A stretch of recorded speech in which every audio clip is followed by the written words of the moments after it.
तीसरे दिन रात के 9 बजे वो घंटी खुद ब खुद बजने लगी। सब मिलकर उस पुराने कमरे में गए और उस बॉक्स को खोला। उस बॉक्स में एक डायरी थी और एक छोटी सी आवाज़ रिकॉर्डर। खुशी ने डायरी पढ़ी।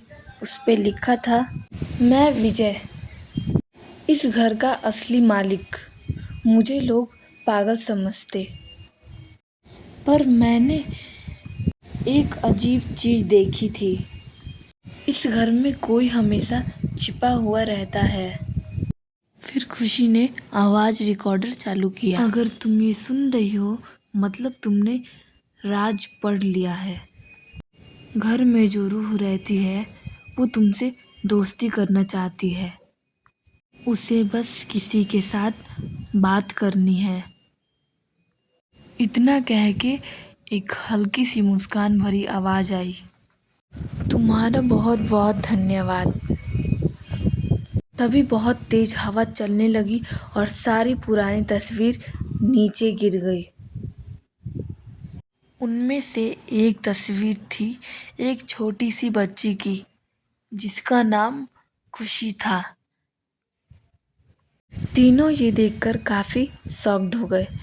फिर खुशी अपने नानी के पास गई और उनसे पूछा, नानी, ये तस्वीर किसकी है? तुम्हारे जन्म से पहले इस घर में एक छोटी बच्ची थी। वो खुद अकेली थी और तुम जैसा किसी दोस्ती भरे दिल का इंतजार कर रही थी। उसका नाम भी खुशी था। तभी से उस घर में कोई अजीब चीज़ कभी नहीं हुई। 5 साल बीत गए।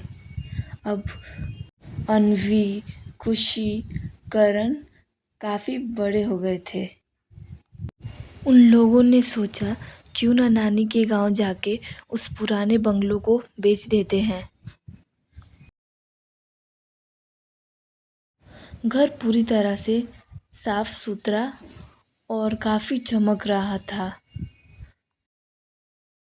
पर जैसे ही खुशी पुराने कमरे के पास जाती है, उसे एक आवाज़ आई, क्या तुम वापस आ गई?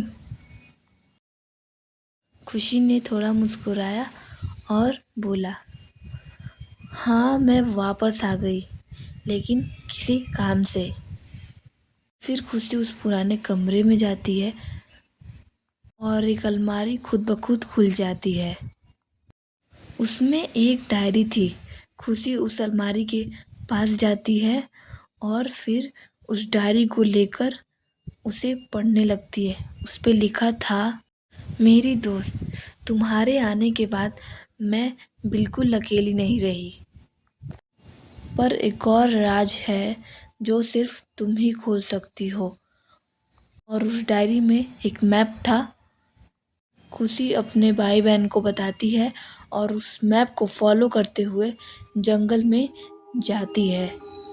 चलते चलते उसे उस जंगल में एक कुआं दिखता है जहाँ एक बॉक्स था।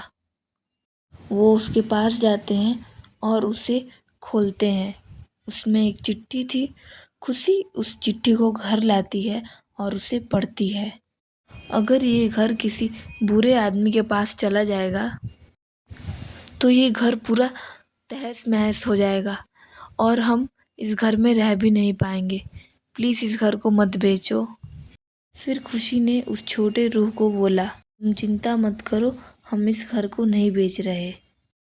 फिर वो तीनों भाई बहन उस घर में हमेशा हमेशा के लिए रहने लगते हैं।